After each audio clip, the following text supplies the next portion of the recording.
Hello students. पिछले video में हम लोग ने देखा चैप्टर 4 स्प्रेडशीट और उसके इंट्रोडक्शन के बारे में। और अब हम स्टार्ट करने वाले हैं कि हम लिब्रे ऑफिस कैल्क को विंडोज में कैसे स्टार्ट करेंगे। तो उसके लिए आप या तो स्टार्ट मेन्यू से कर सकते हैं या फिर आप डेस्कटॉप पर शॉर्टकट आइकॉन भी बना रहता है, शॉर्टकट का आइकॉन बना रहता है, अब उस पर डबल क्लिक करके स्टार्ट कर सकते हैं। तो मैं आपको स्टार्ट मेन्यू से दिखाऊंगा। मैं स्टार्ट बटन पर क्लिक करूंगा और यहाँ पर आपको ऑप्शन आएगा लिब्रे ऑफिस का, या फिर आप ऑल प्रोग्राम में जाएंगे तब भी आपको ऑप्शन आएगा लिब्रे ऑफिस का। ठीक है, अब देखिए लिब्रे ऑफिस में हमको क्या ओपन करना है, कैल। कैल पर क्लिक करेंगे।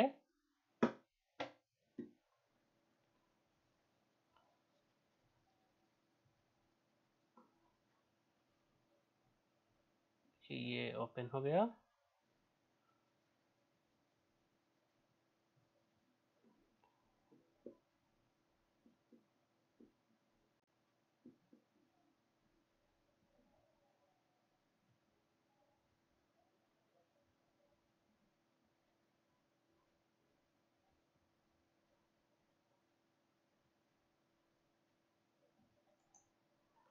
चलिए इसको हम लोग बड़ा कर देंगे। अब यहाँ कुछ दे रहा है, you are running version 4 6.4 of LibreOffice for the first time, do want to learn what's the new. तो हम कहेंगे नहीं, हमको नहीं जानना है, हम कर देंगे क्लोज। अब ये देखिए, ये आपका है लिब्रे ऑफिस कैल का विंडो। तो आप देख रहे होंगे ये सिमिलर आपका लग रहा है माइक्रोसॉफ्ट एक्सेल की तरह। ठीक है, चलिए मूव ऑन। अगर आप लिनक्स ऑपरेटिंग सिस्टम पर काम करते हैं तो वो इस प्रकार से ओपन होगा। उसमें आपको एप्लीकेशन लॉन्चर में जाना होगा और वहाँ पर आपको 100 एप्लीकेशन में आपको दिखेगा लिब्रे ऑफिस का ऑप्शन। आप वहाँ से उसको लिब्रे ऑफिस में ऑन कर सकते हैं। तो ये क्वेश्चन आपको आ सकता है कि लिनक्स में आप कैसे लिब्रे ऑफिस को ओपन करेंगे, तो आपको ये पता होना चाहिए। अब ये देखिए, ये हमारा है component of Libre office Calc. तो इसको ध्यान से आपको माइंड में रट लेना होगा कि लिब्रे ऑफिस की कौन सी चीज़ें कहाँ पर है। जैसे आप साइंस पढ़ना स्टार्ट करते थे, शुरू शुरू में आपको सबसे पहले बताया जाता है part of body of parts, मतलब बॉडी के कौन कौन से पार्ट हैं। आँख है, नाक है, मुंह है, ये सारे आप सबसे पहले साइंस में सीखते हैं। जब आपको अगर शरीर के बारे में बताया जाए तब। तो उसी प्रकार अगर आप किसी एप्लीकेशन में के बारे में जानना चाहते हैं तो सबसे पहले आपको कंपोनेंट उस एप्लीकेशन के पता होना चाहिए। तो ये सिमिलर आपका है जो आपका माइक्रोसॉफ्ट एक्सेल में जो कंपोनेंट होते हैं, लगभग लगभग सारी चीज़ें वैसे ही आपको दिखेंगी। जैसे कि देखते हैं, सबसे पहले आपका टाइटल बार होगा, जो कि किसी भी विंडो के सबसे ऊपर वाले भाग को हम लोग टाइटल बार बोलते हैं। ये तीनों बटन को हम लोग कंट्रोल बटन बोलते हैं। यहाँ पर आपका होता है क्विक एक्सेस टूल बार। ठीक है, इसके नीचे रहता है आपका रिबन जिसको बोला जाता है। ठीक है, अब उसके नीचे एक और इसने चीज एक्स्ट्रा ऐड की है जिसको बोलते हैं फॉर्मेटिंग टूल बार। अगर आप एक्सेल में देखेंगे तो फॉर्मेटिंग टूल बार आपका रिबन के अंदर ही, उस पूरे एरिया को रिबन बोला जाता है, लेकिन इसमें दो भाग में कर दिया है। एक को रिबन बोल रहा है और उसके नीचे वाले को फॉर्मेटिंग टूल है।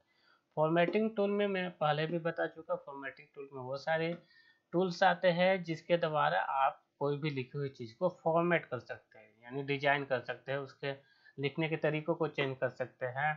ठीक है, उसमें पिक्चर डाल सकते हैं, ग्राफिक्स डाल सकते हैं, उसके अलाइनमेंट को चेंज कर सकते हैं, बड़ा छोटा कर सकते हैं, बोल्ड इटालिक अंडरलाइन कर सकते हैं, ये सारी चीज़ें कर सकते हैं फॉर्मेटिंग में। ओके, अब उसके नीचे आते हैं तो नीचे आपको यहाँ पर इस पोर्शन को बोला जाता है इंसर्ट फंक्शन, क्या बोला जाता है, इंसर्ट फंक्शन। उसके बाद आप देखेंगे इतना बड़ा आपका स्पेस दिया गया है, उसमें आपको दिखेगा फॉर्मूला बार, इसको बोला जाता है फॉर्मूला बार। अब ठीक इसके नीचे आइएगा, अब इस साइड की भी बात कर लेते हैं। यहाँ पर बोला जाता है नेम बॉक्स। तो नेम बॉक्स का कैसा यूज किया जाता है इसको डिटेल में हम लोग समझेंगे। अब देखिए इसके बाद अगर इसके ठीक नीचे आइएगा तो देखिएगा सेल किसको बोलते हैं, तो intersection of row and column is called cell. तो ये आपका सेल बायोलॉजी वाला सेल नहीं है, ये आपका कंप्यूटर वाला सेल है, ठीक है। तो ये आपका, ये एक हुआ कॉलम, ये हुआ रो, तो इसको मिलने से एक सेल बनता है, ठीक है। अब जिस जिस सेल में आपका कर्सर होता है या क्लिक रहता है उसको बोला जाता है एक्टिव सेल। एक्टिव सेल आप देखेंगे, दूसरे सेल को देखेंगे तो ये ब्लर टाइप का है, और अगर एक्टिव सेल आपका रहते हैं तो वो आपका डार्क रहते हैं, वो सेल कि चारों जो बॉर्डर है वो आपके डार्क रहते हैं, जिससे आपको पता लगता है ये हमारा एक्टिव सेल है, यानी उस पर हम वर्क कर रहे हैं, वो सिलेक्टेड है। अब चलिए इस साइड पर देखेंगे तो ये वर्टिकल स्क्रॉल बार है, इसको नीचे वाले को हॉरिजॉन्टल स्क्रॉल बार बोलते हैं। अब ये देखिए ABCDEFG लिखा है, उसको हम लोग बोलते हैं कॉलम हेडिंग, ठीक है। और यहाँ पर 1 2 3 4 5 लिखा हुआ है, इसको बोलते हैं रो हेडिंग।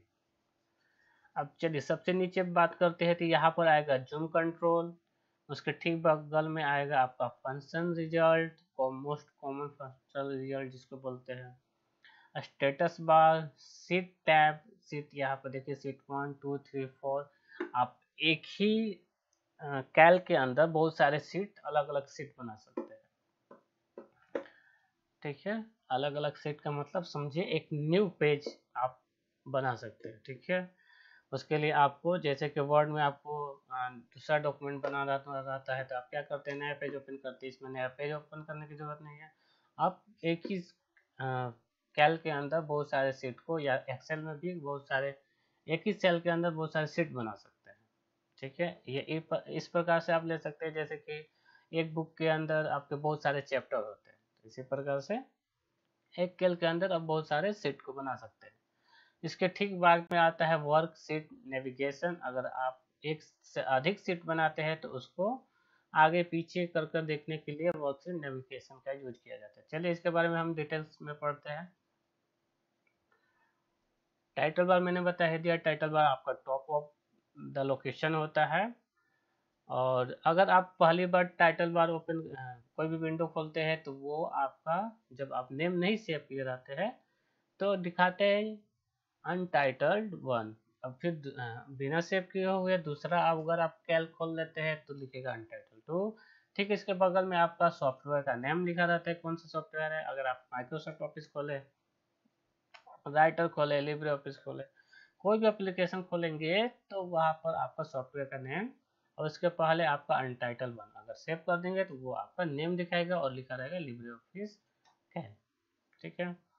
सेकंड है मेन्यू बार। मेन्यू बार वो आपका एरिया है जहाँ पर सारे मेन्यू दिए रहते हैं। इस मेन्यू के द्वारा ही, इस मेन्यू में बहुत सारे ऑप्शन रहते हैं जिसको सब मेन्यू बोला जाता है। सब मेन्यू के द्वारा आप सारे वर्क जो आपके सीट पर किए जाएंगे वो सारे ऑप्शंस और सारे फंक्शन, सारे फॉर्मूले आपके इन्हीं सब में मिलेंगे, ठीक है। It content the menu with the command और वेरियस टास्क। तो बहुत सारे कमांड और टास्क जो आप परफॉर्म करते हैं अपने सीट पर वो सारे आपको मिलेंगे मेन्यू में। मेन्यू में जो भी आप क्लिक करने पर जो आपको नीचे खुलकर ऑप्शन आता है उसको सब मेन्यू बोला जाता है, या फिर पुल डाउन मेन्यू भी बोला जाता है। इसको आप ध्यान रखेंगे, इसको सब मेन्यू या फिर पुल डाउन मेन्यू भी बोलते हैं। नीचे आते हैं, अब देखिए अब हर मेन्यू का एक, हर मेन्यू में कौन कौन से ऑप्शन हो सकते हैं जो सबसे ज़्यादा यूज किया है इसमें दिया गया है। फाइल अगर मेन्यू है तो फाइल मेन्यू में आपका सबसे ज़्यादा यूज किया जाता है ओपन, सेव, सेव, उसके बाद export as PDF, print, digital signature और भी है। एडिट में आपका कौन कौन से ऑप्शन आते हैं, तो undo, cut, copy, paste, select, find, replace. View में कौन कौन सा ऑप्शन हो सकते हैं, तो command for modifying the user interface, यानी कि वो सारे ऑप्शन जो आपका यूजर इंटरफेस को चेंज कर सकते हैं। यूजर इंटरफेस का मतलब होता है जो आप चीज़ें देख रहे हैं, ये जो चीज़ें देख रहे हैं उसको यूजर इंटरफेस बोला जाता है। यानी कि आप इस सेल को बड़ा करना चाहते हैं, छोटा करना चाहते हैं, ठीक है, सीट को बड़ा छोटा करना चाहते हैं, जूम करके देखना चाहते हैं, फुल स्क्रीन देखना चाहते हैं, रो हेडर को बड़ा करना चाहते हैं, टूल बार की सहायता से कोई चेंजेस करना चाहता है, इसको बोला जाता है modifying user interface. Insert option में आपका आएगा image, media, chart, object, shapes, date, time, headers and footer, ये सारे ऑप्शन आएंगे इंसर्ट में। फॉर्मेट में आपके फॉर्मेट करने की चीज़ें आएगी, जैसे कि सेल को कैसे फॉर्मेट कर सकते हैं, row, column, page, style, formatting, alignment, और भी सारे ऑप्शन आएंगे। स्टाइल में आप मैनेजिंग स्टाइल, यानी कि जो भी आप कैलकुलेशन कर रहे हैं, डेट शीट बना रहे हैं या डेटा बना रहे हैं, स्प्रेडशीट पर कोई कैलकुलेशन कर रहे हैं, उसको स्टाइल करना चाहते हैं, चेंज करना चाहते हैं, डिजाइन करना चाहते हैं, वो स्टाइल में आएगा। सीट का है कंटेंट कमांड और insert the delete cell, row, column, insert sheet, rename sheet, fill cell, इसके अंदर आप ये सारे ऑप्शन यूज होंगे, यानी कि सेल को डिलीट करना, रो को डिलीट करना, कॉलम को डिलीट करना, नया सीट को इंसर्ट करना, उसको रीनेम करना, सीट का जो सीट 1 आपका लिखा हुआ है ये, इसको आप रीनेम भी कर सकते हैं, अपने अनुसार इसका नाम रख सकते हैं, वो फंक्शन आपका कहाँ से आएगा, सीट में। Data content command for manipulating data, define range, sort and so on. तो मैनिपुलेटिंग का काम कहाँ पर होगा, तो डेटा के अंदर होगा, मतलब डेटा में जोड़ना, घटाना, मैंने पहले भी बताया कि कोई चीज़ ऐड करते हैं या फिर कोई चीज़ हटाते हैं, कोई नई चीज़ ऐड करते हैं, तो उसको मैनिपुलेशन बोला जाता है। Tools content various function to check and customize spreadsheet, अगर आप स्पेलिंग या लैंग्वेज या फिर मैक्रोज भी एक नया ऑप्शन है, ये सारे चीज़ें अगर आप करना चाहते हैं तो टूल में जाएंगे। विंडो में कह रहा है कि content display to display window, new window, split, ये दो ऑप्शन आपका आता है। नया विंडो आपको देखना होगा तो विंडो से आप करेंगे। हेल्प में आपको कुछ समझ में नहीं आ रहा है तो उसके द्वारा, हेल्प के द्वारा आप समझ सकते हैं। लाइसेंस इंफॉर्मेशन आपको मिलेगा।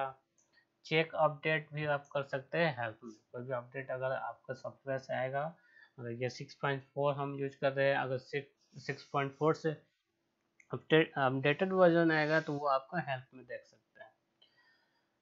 तो ये शॉर्ट था कि आपका मेन्यू बार में जो फंक्शन है उसमें कौन कौन से आपके कमांड्स आते हैं। Let's begin with tool bar. क्या होता है, the Calc open with the standard और formatting tool bar at the top of the worksheet by default. Tool bar आपका पहले से ओपन होता है, ये देखिए ये सारे आपके टूल बार के अंदर ही आते हैं।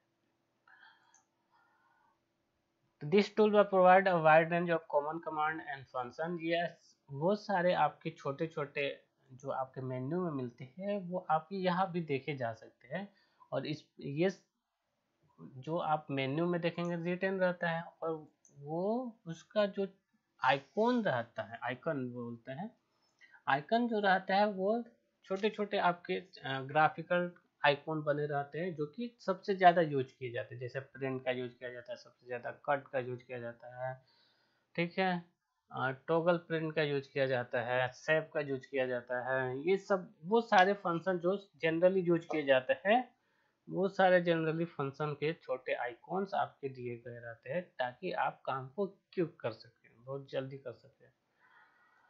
Okay, next, standard toolbar. The standard toolbar show the icon of most common operations such as editing, arranging, filtering, use while working in the software. Same है, आपका टूल बार के अंदर ही आता है स्टैंडर्ड टूल बार, ठीक है। Standard tool bar के अंदर क्या क्या आता है यहाँ पर दिखा है। अब टूल बार के अंदर कौन कौन से टूल बार आते हैं, तो स्टैंडर्ड टूल बार आप ये देख सकते हैं, ये सारे ऊपर वाला जो भाग है ये मेन्यू के बाद इसको स्टैंडर्ड टूल बार बोलते हैं, जो कि सबसे कॉमन यूज किए जाते हैं। फॉर्मेटिंग टूल बार ठीक इसके नीचे वाले को बोला जाता है फॉर्मेटिंग टूल बार। फॉर्मेटिंग टूल बार मतलब फॉर्मेट से रिलेटेड आपके सारे जो फंक्शन होंगे, कमांड होंगे, ये इसमें आएंगे फॉर्मेटिंग टूल बार में। अब चलिए नेक्स्ट आपका कह रहा है फॉर्मूला टूल बार भी है। फॉर्मूला टूल बार कौन सा है? तो ये है आपका फॉर्मूला टूल बार, ठीक है, सॉरी फॉर्मूला टूल बार, हाँ ठीक है, यही आपका है फॉर्मूला टूल बार। अब ठीक इसके बाद आता है आपका नेम बॉक्स। नेम बॉक्स इसमें आता है, नेम बॉक्स में क्या आपको दिखाता है मैं बता रहा हूँ। जो भी आपका एक्टिव सेल रहेगा उसका सेल एड्रेस क्या है होता है, ये आपका नेम में दिखाता है, नेम बॉक्स में। तो जैसे यहाँ पर आप सेलेक्ट किए तो इस सेलेक्टेड सेल का एड्रेस क्या है ये आपका नेम में बताता है। चलिए आगे चलते हैं। Functions wizard search the function from the list of the value available function. तो ये आपका फंक्शंस है कि आप यहाँ से फंक्शन विजार्ड जिसको बोला जाता है। तो देखिए यहाँ पर कुछ फंक्शन अगर आप करना चाहते हैं, कोई डेटा डाले हैं तो उसके अनुसार ये फंक्शन आपको दिखाएगा कि आप क्या करना चाहते हैं। कैलकुलेशन में ऐड, सब्ट्रैक्ट, डिवाइड, मल्टीप्लाई, ये सारी चीज़ें आपको दिखाएगा। Input line display the concept of the selected cell data formula function and allow editing the cell content. To edit inside the input line area, click in area, then type the changes. To edit within the current cell, just double click in the cell. तो input line क्या होता है, जैसे मैंने ये cell select कर लिया, मैंने कुछ लिख दिया, ठीक है, अब फिर मैं इस पर जाऊंगा तो ये देखिए डिलीट हो जा रहा है, ठीक है। फिर मैंने यहाँ पे कुछ लिखा, फिर हाँ मैंने दूसरे सेल पे क्लिक किया, फिर इसमें क्लिक किया, फिर लिखना शुरू किया तो वो पिछला चीज़ हट जा रहा है। लेकिन अगर आप चाहते हैं इसमें एडिट करना, जो पहले वाला चीज़ है उसमें सेलेक्ट करके डायरेक्ट लिखना शुरू करेंगे तो वो पिछला वाला हट जाएगा। तो इसमें लिखने के लिए आपको क्या करना होगा, इसको इनपुट लाइन में हम क्या करेंगे, क्लिक कर कर उस जगह को हटाकर या फिर सुधार कर सकते हैं इसमें, ठीक है। या फिर अगर आप डायरेक्ट सेल से करना चाहते हैं, सेल पर आप सिंगल क्लिक ना कर कर डबल क्लिक करेंगे। जैसे बाहर मैंने क्लिक कर दिया दूसरी जगह, फिर इसमें क्लिक करते हुए डबल क्लिक करेंगे और फिर उसके बाद एडिट करेंगे। तो यह होता है input line. Worksheet, to worksheet in the cell is also refer to the spreadsheet. ये आपका एक स्प्रेडशीट की तरह ही होता है। तो वर्कशीट क्या है मैं बता दूंगा। The spreadsheet have many sheet. Each sheet have on many individual cells arranged in the row and column. The sheet tab so its default name sheet 1 2 3 so on. Okay, तो सीट कहाँ रहता है आप मैंने पहले दिखाई है, नीचे आपका सीट रहता है। आप और भी सारे सीट यूज कर सकते हैं और अलग अलग सीट में अलग अलग आप डेटा बना सकते हैं। जैसे एक सीट में अगर आप डेटा बनाते हैं, कोई फार्मूला लगाते हैं तो वो दूसरे सीट पर अप्लाई नहीं होगा, ठीक है। जैसे हमको सीट बनाना होगा तो प्लस पर क्लिक करेंगे, आपका नया एक सीट बन जाएगा। ये अलग सीट है, ये एक अलग सीट है, समझ गए। ये एक तरफ से आप समझ सकते हैं। मैंने पहले बताया कि एक बुक में अलग अलग चैप्टर होता है, अलग अलग चैप्टर में अलग अलग चीज़ों के बारे में दिया रहता है, कुछ रिलेटेड भी रहता है, कुछ नहीं भी रिलेटेड होता है। तो हो सकता है कि आप जो सीट 1 में डेटा बना रहे हैं उसका आधा चीज़ इसमें बनाया आपने, बाकी चीज़ सीट 2 में बनाया। हो सकता है कि इसमें डेटा अलग हो और 2 में डेटा अलग बनाया हो। तो ये डिपेंड करता है कि आप कैसा कैलकुलेशन कर रहे हैं, कैसा डेटा बना रहे हैं। अब चलिए रो और कॉलम, तो मैंने पहले बताया कि रो और कॉलम क्या होता है। अब ये आप याद कर लेंगे कि मैक्सिमम आपका एक सीट में कितना रो होता है और कितना कॉलम होता है। तो 2 का पावर 20 आपका रो होता है और 2 का पावर 10 आपका कॉलम होता है। ये इजी तरीका है याद करने का। अगर याद करना होगा तो आप इस प्रकार 1,48,576 आपका रो होता है और 1024 आपका कॉलम होता है। तो अब इसको आसान तरीके से याद कर सकते हैं कि 2 के पावर 20 और 10 का पावर 10, 2 का पावर 10 आपके टोटल रो और कॉलम होते हैं। अब रो आपका मैंने पहले भी बताया कि रो जो होता है ये इस साइड को, यानी आपका हॉरिजॉन्टल को हम लोग बोलते हैं रो और वर्टिकल जो आपका रहता है उसको कॉलम बोलते हैं। तो कॉलम में आपका अल्फ़ाबेट बना रहता है। अल्फ़ाबेट आपका ABCDEFG आपका सो ऑन रहता है, यानी जेड से ख़त्म होगा तो फिर AA, AB, AC, AD, इस तरह से आपको चलता रहेगा जब तक ये लास्ट ना आ जाए। और ये आपका नंबर है 1 2 3 4 5 ये 100। लास्ट जो आपका रो है वो है 1,48,576। तो उसके बाद चलते हैं बात करते हैं हम लोग सेल और सेल एड्रेस क्या होता है। तो सेल मैंने पहले ही बताया कि इंटरसेक्शन ऑफ रो और कॉलम इज कॉल्ड सेल, और address of what is the address of this cell is called cell address. Okay, तो सेल एड्रेस आप चेक कर सकते हैं। अगर सेल एड्रेस आपका कैसे बनता है, तो रो और कॉलम को मिलाकर आपका सेल एड्रेस डिफाइन किया जाता है। जैसे मैंने यहाँ पर ये एक्टिव सेल है हमारा एक, इसका सेल एड्रेस हम कैसे पता करेंगे, तो ये हम देखेंगे इसका कॉलम कौन सा है, तो कॉलम है ई, और इसका रो कौन सा है, तो रो है इसका 30, तो इसका सेल एड्रेस हो जाएगा E30। जैसे मैंने यहाँ पर क्लिक किया, तो फिर हम कैसे लेंगे, तो सबसे पहले कॉलम में देखेंगे कॉलम्स में कौन सा अल्फ़ाबेट है और उसके सामने कौन सा नंबर है।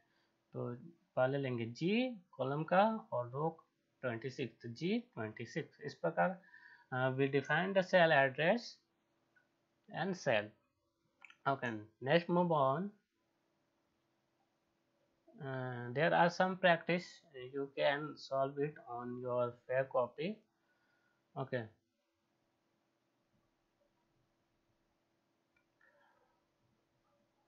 There are some key that are useful in worksheet or a spreadsheet. Arrow key, move a single cell in row direction. Control plus arrow key, move the cell to the end of the data range in a particular direction. Home, move to the A along the row where the active cell is. Control home, move the cell to A position. Control int, move the button right cell of the data range. And page up, move the worksheet one sheet up, and page down, move the worksheet one sheet down. Okay, we will do all the functions and see what happens. So arrow key will, if we use down arrow key, the active cell will be move on down, and if we press up arrow key, the active cell will be moved up. Okay, if we press right arrow key, then active cell will be moved right, and if we press left arrow key, it will be moved left. Okay, next function is control plus arrow key. Control plus arrow key, if we press, it will be go in the first position. It means जब आप कहीं पर भी click किए रहते हैं और अब कंट्रोल प्लस अप का एरो की करेंगे, तो उस कॉलम का पहला जो सेल होगा वहां पर चला जाएगा। इसका पहला सेल क्या होगा, E1। जैसे ही हम कंट्रोल प्लस अप एरो की दबाएंगे तो ये पहले पे चला जाएगा। अब डाउन दबाएंगे कंट्रोल प्लस डाउन, तो ये सबसे लास्ट ई का सबसे लास्ट क्या कॉलम है, ये देखिए 1,48,576 आपका है। तो ये आपका हो जाएगा सबसे लास्ट और सबसे फर्स्ट पे जाने। Okay, next move on control plus home की। तो होम की it will be moved on the A1. Okay, it will be moved from where will be your active cell. It move your active cell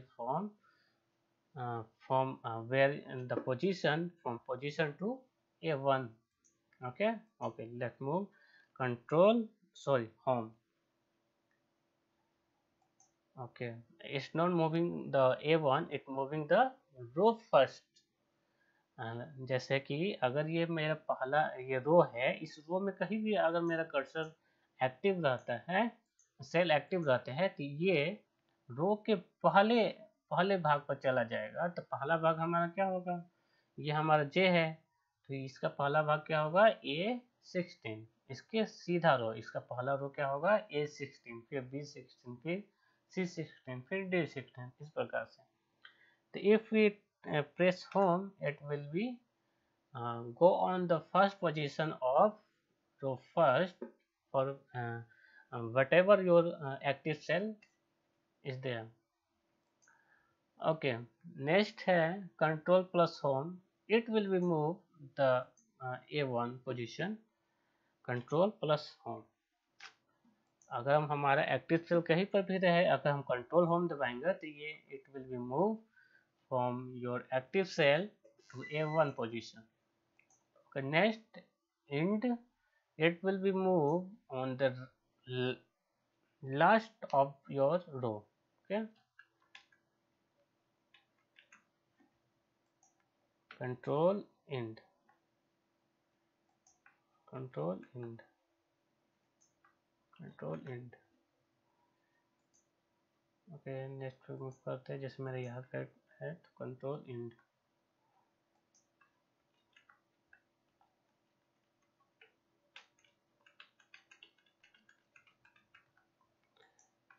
both are working same. It move from where जो first position, move the bottom right cell of the data range. मतलब जो भी आप लिख रहेंगे उस data के first cell में चला जाएगा। ठीक है, पेज अप करेंगे तो वन पेज आपका अप होता है, और पेज डाउन करेंगे तो वन पेज आप यहाँ पर देखेंगे आपका जो रो है बढ़ रहा है। आप नंबर देखिए, नंबर 300, 400, 460, 465। तो it's move one page up and one page down from page up and page down button. Okay okay, next term है आपका रेंज ऑफ सेल। किसको बोलते हैं? तो रेंज ऑफ सेल क्या होता है, जैसे मेरा ये स्प्रेडशीट है और मैं एक साथ 6-7 या फिर एक से अधिक सेल को सेलेक्ट करता हूँ तो उसको बोला जाएगा रेंज ऑफ सेल। यानी कि मैंने इतना से इतना रेंज को सेलेक्ट कर लिया है तो उसको बोला जाता है रेंज ऑफ सेल। अब नेक्स्ट आता है,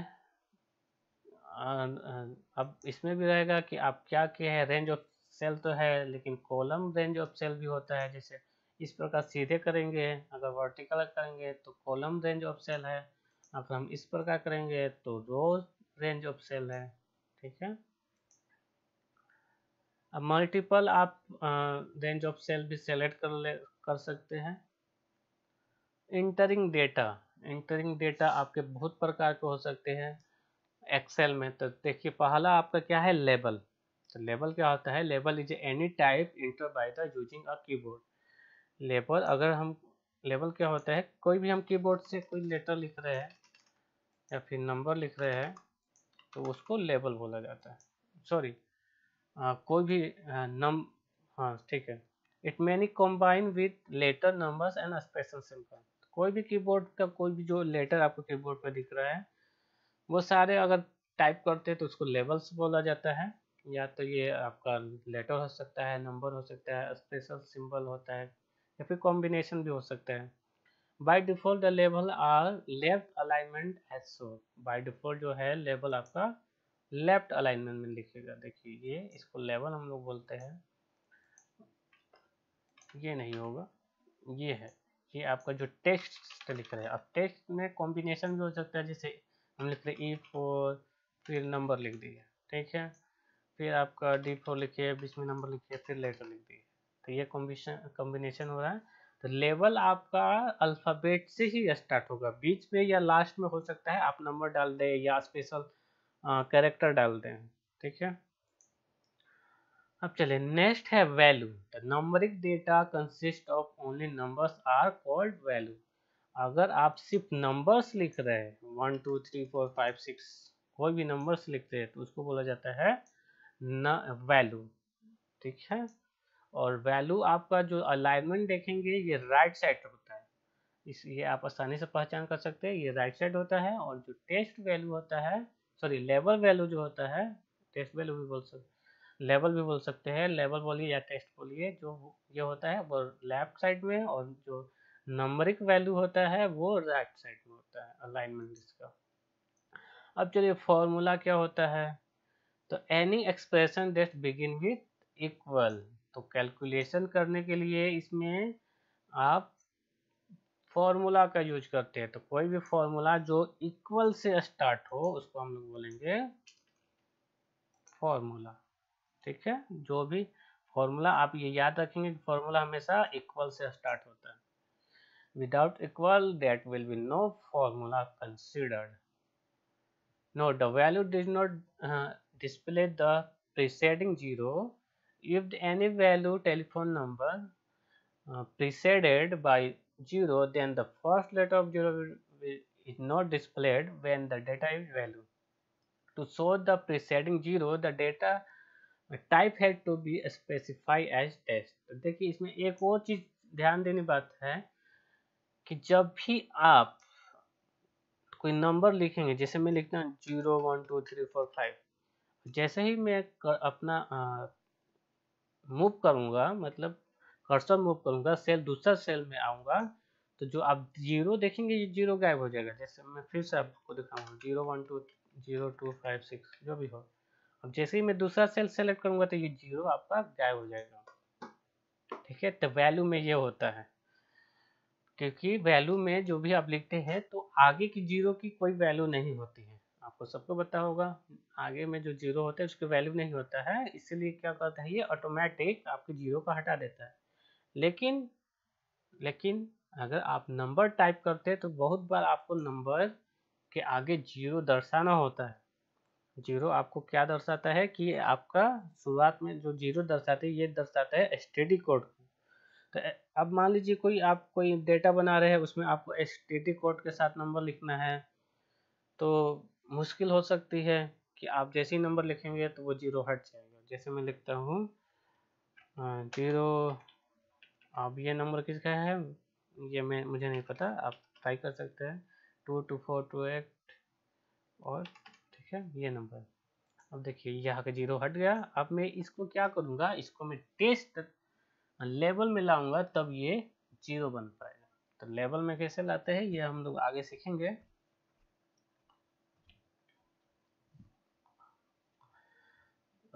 एक minute,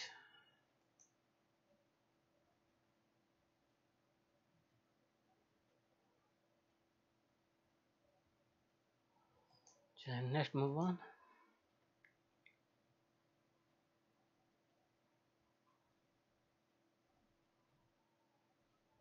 mathematical operator use in formula. तो फॉर्मूला जब आप बनाएंगे तो आपको बताएगा कि इक्वल के साथ आपका फॉर्मूला स्टार्ट होगा। तो फॉर्मूला में हम क्या क्या सिंबल्स यूज करेंगे, क्या क्या ऑपरेटर्स यूज करेंगे, ठीक है।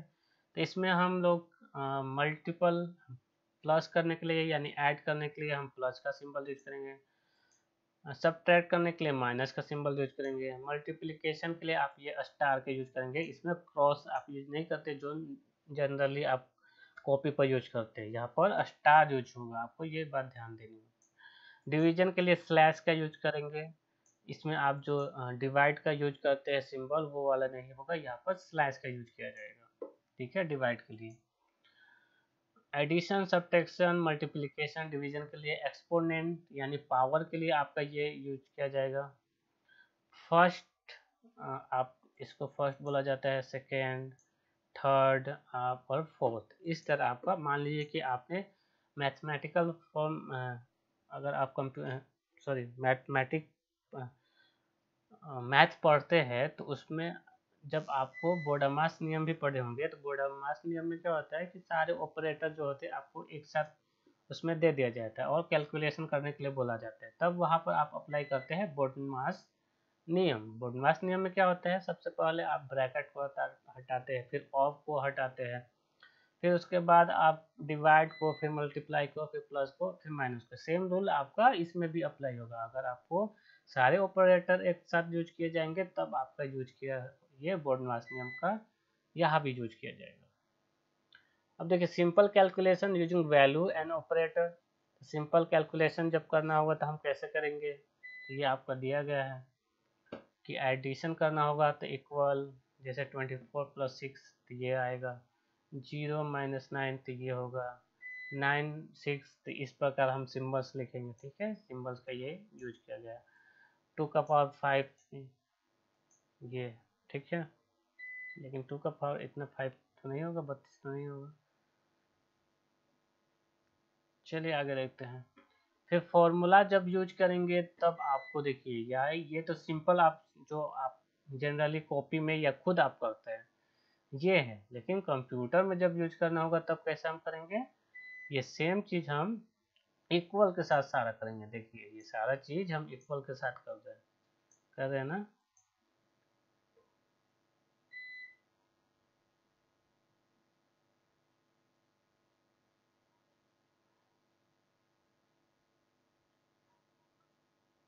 चलिए यहाँ पे ये शायद मुझे गलत लग रहा है, या क्योंकि यहाँ तो 5, अगर 2 का पावर 5 करेंगे तो आपका होगा 2 दूनी का 4, 4 दूनी का 8, 2 इंटू 2 इंटू 2 अगर 5 पार करेंगे तो 2 दूनी का 4, 4 दूनी का 8, 8 16, 16 दूनी 32, ठीक है। ठीक है, 2 का पावर 5 32 ही होगा। अब अगर हम कंप्यूटर में यूज करते तो इक्वल लगाएंगे, इक्वल के बाद हम जैसे सिंबल दिया गया है, अगर आपको मल्टीप्लाई करना है तो ये आप सिंबल लगाएंगे, अगर आप पावर का यूज कर रहे हैं तो ये सिंबल लगाएंगे, अगर डिवाइड कर रहे हैं तो ये सिंबल लगाएंगे। समझ गए, इस प्रकार हम करेंगे। Formula with cell address and operators. चलिए तो इसके आगे का चीज हम लोग नेक्स्ट वीडियो में बात करते हैं। ओके।